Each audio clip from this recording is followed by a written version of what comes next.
The Kohinoor is one of the largest, most famous, and legendary diamonds in the world. But in history, the Koh-i-Noor became known as a cursed diamond. According to legend, it brings misfortune to its male owners. Of its 20 male owners, 18 died violent deaths. The Mughal Emperor Shah Jahan was overthrown by his own son in the 17th century and spent the last 8 years of his life in the captivity. His son, Aurangzeb, died, leaving the Mughal Empire in the decline and near total defeat.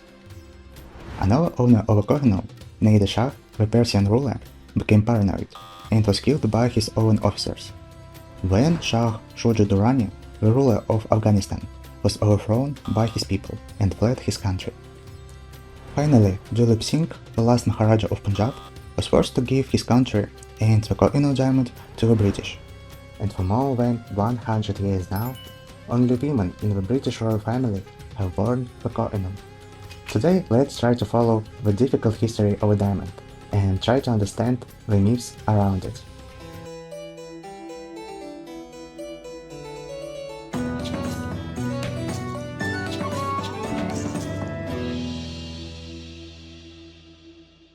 The Koh-i-Noor is a colorless oval diamond, weighing 105 carats. Today it's set in the crown of the late Queen Elizabeth II. It lies behind bulletproof glass and quietly shines in the Tower of London, where the British crown jewels are kept. The story of the Koh-i-Noor begins around the 13th century, although as a mineral it appeared about 1 billion years ago. The diamond was found in one of the Indian mines in the Golconda region, an area known for producing unique diamonds. The earliest confirmed weight of the Koh-i-Noor is 186 carats, or 38 grams.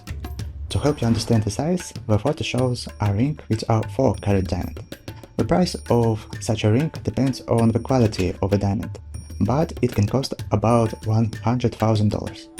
Originally, the Koh-i-Noor was 40 times larger than this diamond. Until the 15th century, the diamond was owned by Indian Rajas, who ruled the territory where the southern states of India are today. The first reliable mention of the Koh-i-Noor was made by Zaharuddin Babur, the founder of the Mughal Empire. In 1526, Babur began conquering regions of India. Among the treasures he captured, he noted a famous diamond weighing a little more than 180 carats. This was the Koh-i-Noor. At that time, the diamond didn't yet have its name. In his writings, Babur described a huge stone, praising its unusual size and value, which, according to him, was equal to the total daily expenses of the whole world for 2.5 days. That is so beautiful. How much is that worth? They say the wages of the entire planet for a whole week. Good job my mum's not here. She'd be fighting the wolf off with the bare hands for that thing. She'd win. Babur kept the Koh-i-Noor, like his other trophies, in the treasury in Agra, India. Over time, the Koh-i-Noor passed to his son, and after several generations, it came to his descendant, in the 5th generation, Emperor Shah Jahan. Shah Jahan is best known for building the Taj Mahal, but he also owned one of the most luxurious collections of jewels in history. He had a strong passion for precious stones, and tried all his life to surround himself with luxury. In 1635, the peacock throne was made by his order, one of the most luxurious thrones in human history. The peacock throne was made of gold, diamonds, emeralds, and rubies. It was considered the most expensive throne in the world. Its cost was 10 million rupees, twice as much as the cost of building the Taj Mahal. The throne contained about 21 tons of gold alone. The throne had 4 columns, supporting a canopy, under which the emperor sat. It was decorated with 2 peacocks with tails made of precious stones. The name Peacock Throne came from these figures. The work on the throne lasted 7 years. More than 26,000 precious stones were used to make it, including, of course, the Koh-i-Noor. The diamond was placed in the upper part of the throne, directly above the ruler's head. In 1638, Shah Jahan was overthrown by his own son, and kept in captivity for 8 years. There the former ruler died, surrounded by his beloved jewels. His grandsons and heirs fought among themselves, and in the end they lost both his treasuries and the Mughal Empire. In 1739, the Persian ruler Nader Shah invaded Delhi.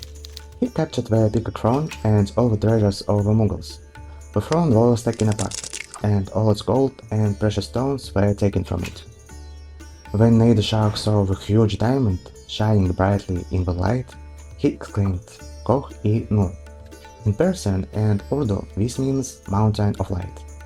From that moment, the stone was no longer nameless, and received its name. Soon after this, Nader Shah was killed, and the diamond passed to one of his grandsons. This was followed by a period of brutal power struggles. Sons killed fathers, fathers killed sons, and the Kohinoor changed hands again and again. In 1813, the Koh-i-Noor came into the possession of Ranjit Singh, the founder of an independent Sikh empire.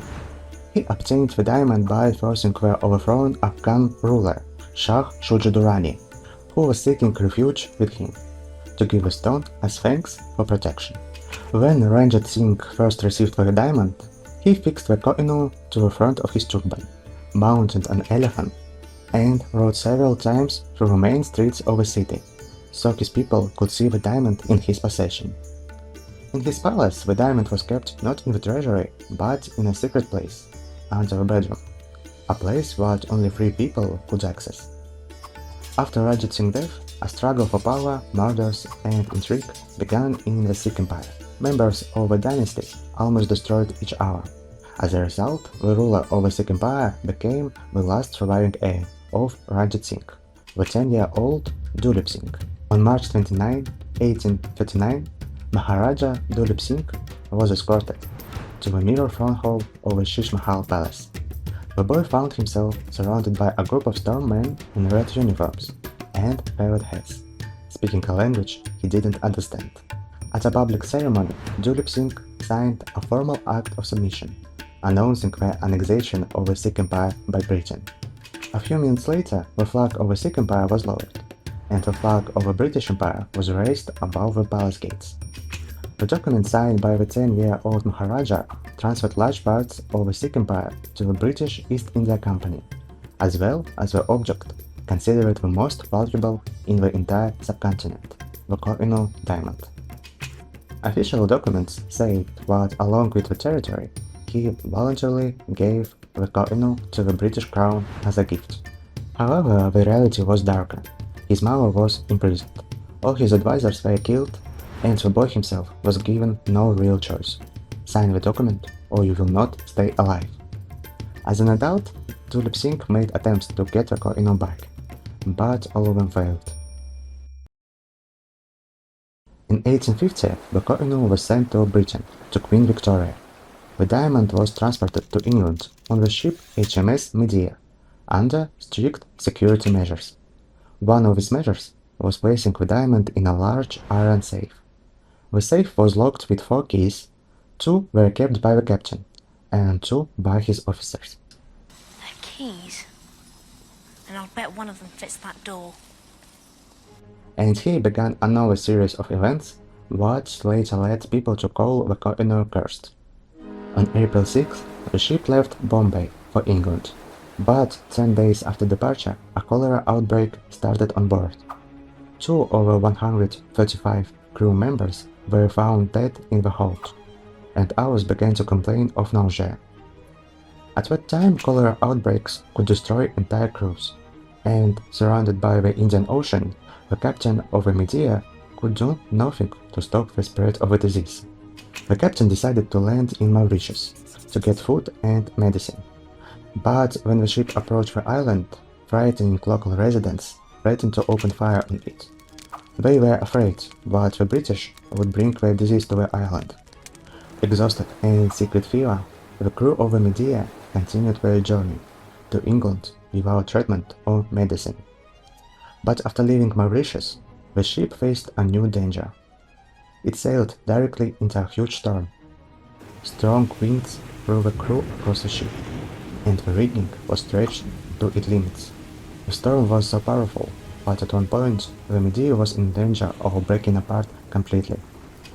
But by some miracle, with great difficulty, the Medea reached England on June 30, 1850. By that time, the newspaper had already announced the arrival of the Kohinoor, Crowds gathered at the dock to see the legendary diamond on British soil. The official presentation of the Kohinoor to Queen Victoria took place on July 3, 1850, at Buckingham Palace. Later, Queen Victoria wrote in her diary, "The stone makes me feel uneasy. It's beautiful, but its history is heavy." She rarely wore it herself, preferring to place it in a brooch or a crown for official events, but never for personal use. In 1831, the Kohinoor was presented to the British public at the Great Exhibition in Hyde Park in London. It was meant to symbolize the power of the British Empire, which had conquered vast territories and the most famous diamond in the world. At the exhibition, the Kohinoor occupied one of the most honorable places in the eastern part of the central gallery. Its mysterious past, rumors of a possible curse, and the declared value of over £2 million sterling attracted huge crowds. It was expected that about 6 million people would visit the exhibition, 1/3 of the entire population of Britain at that time.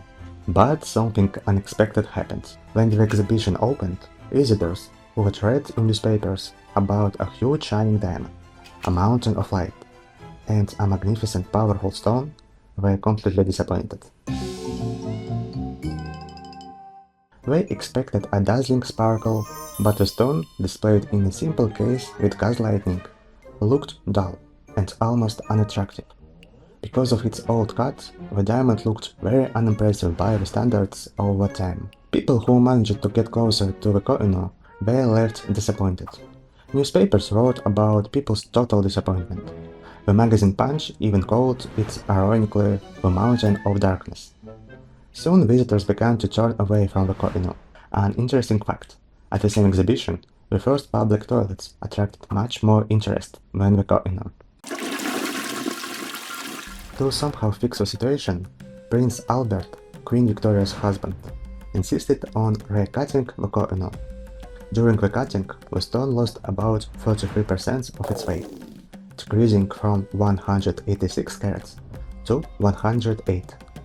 This significant loss was partly due to the removal of several defects in the diamond. This decision remains controversial to this day, because the stone in its original Indian cut had great historical and cultural value. Whether it was right to treat a historical relic in this way remains an open question. Traditionally, large, high-quality diamonds are cut with 58 facets, but the jeweler added 8 more facets to the Kohinoor to show its incredible brilliance more fully. That is why the Kohinoor now has 66 facets. After 38 days of continuous work, the Kohinoor was transformed into a sparkling oval diamond, in the form we know today. After the recutting, Queen Victoria showed the renewed diamond to Maharaja Dulip Singh, who had been living in Britain after the annexation of the Sikh Empire. According to witnesses, the Maharaja stood motionless for several minutes and could not say a single word. After the death of Queen Victoria, the Kohinoor passed to Queen Alexandra. According to Victoria's will, the diamond couldn't be inherited by men. It was to be given only to queens or the wives of kings. This was influenced by the rumors and myths about the curse of the Kohinoor, which was said to bring misfortune to male owners. Does the curse of the Kohinoor really exist? According to some estimates, out of 20 male owners, 18 died violent deaths. The rumor that the Kohinoor was cursed first appeared in the Indian newspaper Daily Gazette. Soon it was repeated in the Illustrated London News, and even Queen Victoria herself expressed concern about the curse. Given to me as the spoils of war.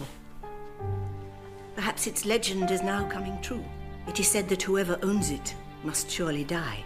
Well, that's true of anything if you wait long enough. The answer is, of course, no. Most of the tragic events connected with its owners happened in an era of constant wars, palace coups, and violent struggles for power, when the violent death of rulers was more common than unusual. Checkmate!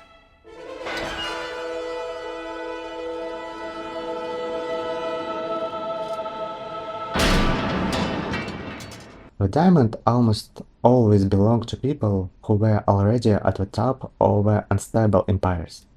The story of Kohinoor is not a story about a curse, but an example of how rare and valuable objects attract ambition, conflict, and myths. In 1911, the Kohinoor was set in the crown of Queen Mary, and it was moved to the crown of Queen Elizabeth. The crown made of platinum was decorated with many diamonds, but in the very center shone the Kohinoor.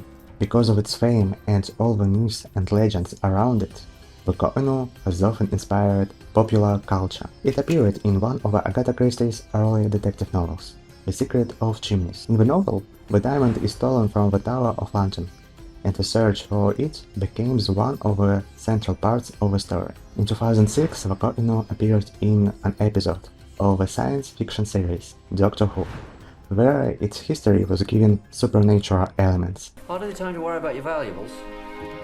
Thank you for your opinion. But there is nothing more valuable than this. Your Majesty. Is that the Koh-i-Noor? Oh, yes. The greatest diamond in the world. Even today, strong emotions surround the diamond. It's the subject of diplomatic disputes. India, Pakistan, Afghanistan, and Iran have all demanded the return of the Kohinoor at different times, referring to its historical origin.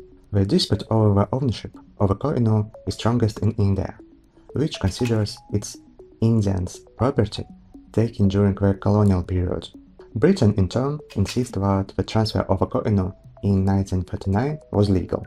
In 2023, there was discussion about whether the Kohinoor would be used at the coronation of King Charles III. India officially asked not to use the diamond. In the end, the Kohinoor was not presented at the ceremony. The crown with the diamond was removed from use to avoid scandal. The last time the crown with the Kohinoor was displayed was at the funeral of Queen Elizabeth II in September 2022. Today, experts estimate the value of the Kohinoor is about $1 billion, but this number is symbolic. The diamond is not for sale and cannot be purchased under any circumstances, which is why it's considered priceless. This day, anyone can see the legendary stone for £25, the price of admission to the Tower of London, where the crown jewels of the British monarchy, including the Kohinoor, are kept. And this is where the story of the Kohinoor ends for now. Thank you so much for watching. Subscribe to the channel to see more interesting historical videos. And see you next time.